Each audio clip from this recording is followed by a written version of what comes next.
President Abdel Fattah el-Sisi congratulated Egyptian Copts abroad on the occasion of Resurrection Day. The congratulatory cable was delivered by Egypt's embassies and consulates on their social media pages. President el-Sisi said he is pleased to send his sincere and heartfelt congratulations on the occasion of Easter celebrations, praying God to make it happy and blessed. May God bring it back with health and happiness. I hope you all success and prosperity, and for Egypt and its great people, more development and prosperity.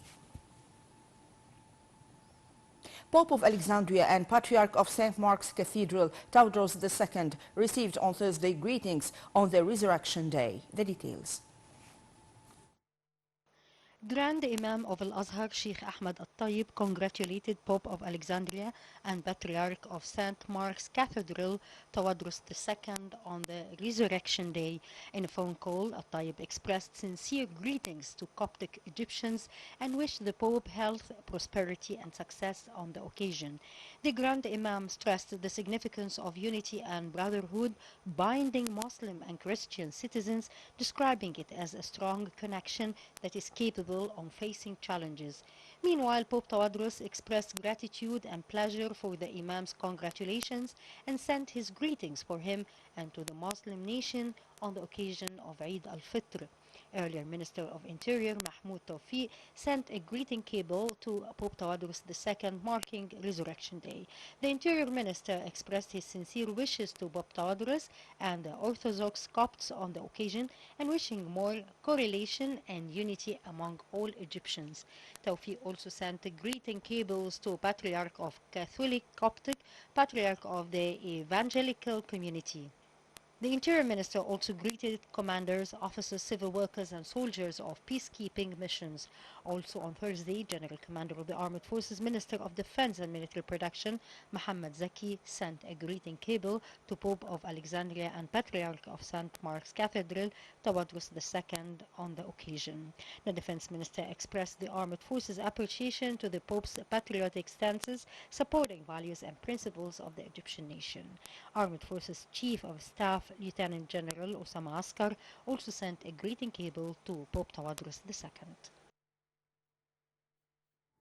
Foreign Minister Sameh Shukri held talks with his Turkish counterpart Mevlut Cavusoglu in Ankara on Thursday. Following their meeting, the two top diplomats held a joint press conference where Shukri expressed appreciation for the generous welcome by Turkey's Foreign Minister, and Shukri stressed the significance of bilateral strategic relations as he pointed out that the talks tackled the return of ambassadors of both countries to Cairo and Ankara.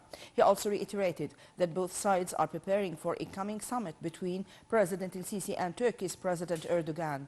Shukri noted that the meeting also focused on several regional issues, including the Libyan file and the Palestinian cause. For his part, Cavusoglu expressed keenness on boosting bilateral cooperation in various domains, especially investment, trade and energy fields. The minister also praised the Egyptian and Jordanian efforts in supporting the Palestinian cause, asserting the importance of the joint action towards regional challenges during the coming period.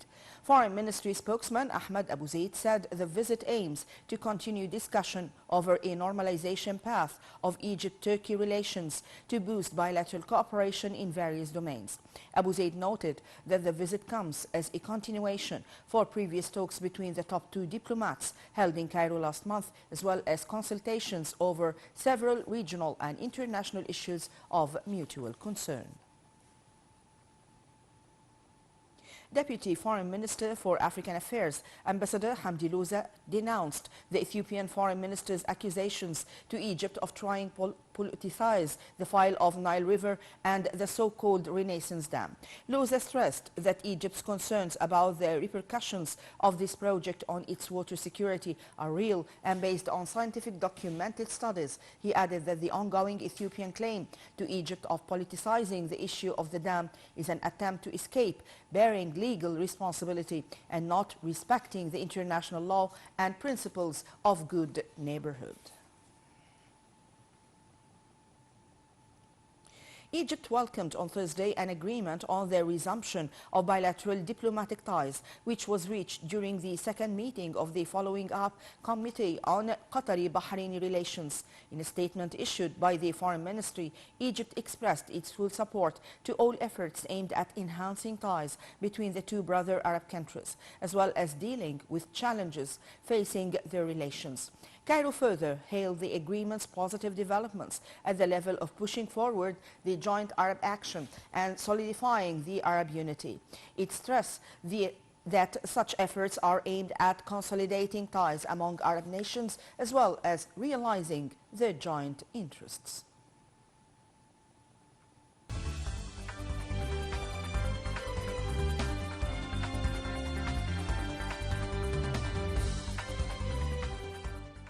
And to details. President Abdel Fattah al-Sisi on Thursday issued a decree number 141 for the year 2023 to establish the Supreme Investment Council, the SIC. The SIC will be chaired by President al-Sisi, while its members will include the Prime Minister and Ministers of Defense, Justice, Economic Development, International Cooperation, Finance, Interior, Telecommunication and Information Technology, Public Business Sector, Trade and Industry, and Minister of Investment Affairs. The SIC will also include Governor of the Central Bank of Egypt, Head of the General Intelligence and Head of the Administrative Monitoring Authority, as well as a number of economic senior officials. Prime Minister Dr. Mustafa Madbouli said on Thursday that the state seeks optimal administration and utilization of Egypt's mineral and metal resources through raw materials extracting and manufacturing. During his meeting with Public Business Sector's Minister and the Chairman of the Egyptian Company for Mining, the Prime Minister said this interest is part of a strategy of tapping on the country's natural wealth and in line with presidential directives over maximizing added value of raw materials for the benefit of the national economy. The meeting also dealt on negotiations with local and global companies looking forward to work in mining for the tantalum ore.